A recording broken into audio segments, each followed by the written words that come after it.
ராஜஸ்தான்லேருந்து தமிழ்நாட்டுக்கு என்ன கல்யாணம் பண்ணி குடுத்தாங்க. ராஜஸ்தான் எங்களுடைய சொந்த ஊரு. என்னோட ஹஸ்பண்ட் ஊருமே ராஜஸ்தான் தான். ஆனா அவங்க சின்ன வயசுலயே தமிழ்நாட்டுக்கு வந்துட்டாங்க. எங்களோட மேரேஜ் அரேஞ்ச் மேரேஜ் தான். நானும் என் ஹஸ்பண்டும் சொந்தம் தான். கல்யாணம் ஆகி வந்ததுக்கு அப்புறம் என்னோட கல்யாண லைஃப் ரொம்பவே நல்ல ஒரு லைஃப் தான். என் ஹஸ்பண்ட், மாமியார், மாமனார்னு எல்லாருமே ரொம்ப நல்லா பார்த்துப்பாங்க. அந்த குடும்பம் ரொம்ப தங்கமான குடும்பம். என்ன கல்யாணம் பண்ணி கொடுத்து கொஞ்ச நாள்லயே அம்மாவும் தமிழ்நாட்டுக்கே வந்துட்டாங்க. எங்க வீட்ல நான் மூத்த பொண்ணு. எனக்கு தம்பியும் தங்கச்சியுமே இருக்காங்க. நான் வந்து அதிகமா படிக்கவே இல்ல. ஆனா ரொம்ப நல்லா சமைப்பேன். வீட்டு வேலை எல்லாமே செய்வேன். ஒரு கருகாப்பலை இல்லைன்னா கூட வீட்டை விட்டு வெளியில அனுப்ப மாட்டாங்க. அம்மா வீட்ல இருந்த வரைக்கும் அப்படித்தான். ஹஸ்பண்ட் வீட்டுக்கு வந்ததுக்கு அப்புறமே அப்படித்தான். வீட்டை விட்டு எங்கேயுமே வெளியில அனுப்ப மாட்டாங்க. தேவையானது எல்லாமே வாங்கி கொடுத்துருவாங்க. வேலைக்கெல்லாம் நான் போனதே கிடையாது. வெளி உலகம்னா என்னன்னே தெரியாது. கல்யாணம் ஆகி ஒரே வருஷத்துல எங்களுக்கு ஒரு பெண் குழந்தை பிறந்தா. என் குடும்பத்துக்கும் சரி, அவரோட குடும்பத்துக்கும் சரி, அவ தான் மூத்த வாரிசு. அவனா என் குடும்பத்துல எல்லாமே ரொம்ப ஸ்பெஷல் தான். என் பொண்ணுக்கு 7 வயசு கழிஞ்சு மறுபடியும் எனக்கு ஒரு ஆண் குழந்தை பிறந்துச்சு. என் பையனுக்கு 3 வயசு. நாங்க என்னதான் தமிழ்நாட்டுல இருந்தாலும் எங்க உறவுக்காரங்க எல்லாருமே ராஜஸ்தான்ல தான் இருக்காங்க. டெலிவரிக்கு ராஜஸ்தான் வர சொல்லி என் சித்தி, பெரியம்மா, அத்தைன்னு எல்லாருமே கூப்பிட்டாங்க. டெலிவரிக்கு நான் போகவே இல்லை. நம்ம தமிழ்நாட்டிலேயே டெலிவரி பார்த்தாச்சு. அந்த டைம்ல என்னோட பொண்ணுக்கு சம்மர் வெக்கேஷனுக்கு லீவு விட்டுருந்தாங்க. சரின்னு சம்மர் வெக்கேஷனுக்கு ராஜஸ்தான் போலாம் அப்படின்னு சொல்லிட்டு நாங்க எல்லாம் கிளம்பணும். என் ஹஸ்பண்ட் சொன்னாரு, நீங்க போயிட்டு வாங்க, உங்களை பிக்கப் பண்றதுக்கு நான் வரேன், ஒரு மாசம் போய் இருந்துட்டு வாங்கன்னு சொன்னாரு.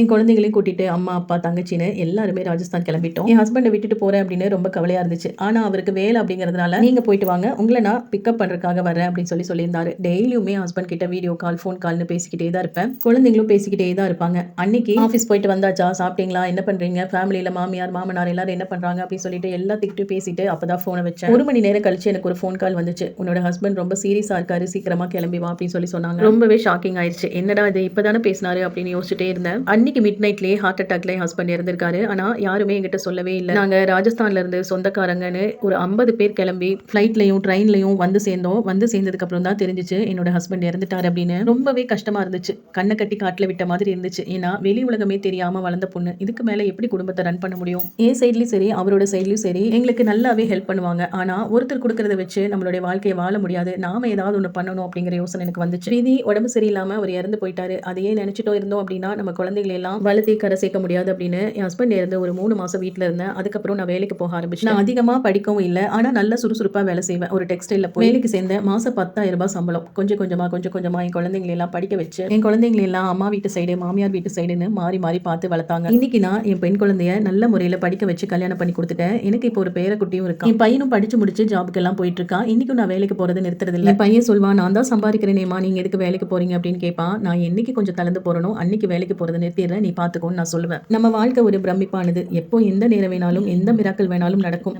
அதுக்கெல்லாம் வருந்தாம கலங்காம ஒரு ஆணோ பெண்ணோ அடுத்த கட்டத்துக்கு நோக்கி வாழ தயாராயிக்கணும். இந்த ஸ்டோரி நம்மளோட யூடியூப் சப்ஸ்கிரைபர்ஸோடது. அவங்களுக்கு நீங்க என்ன சொல்ல விரும்புறீங்களோ அது கமெண்ட்ஸா சொல்லுங்க.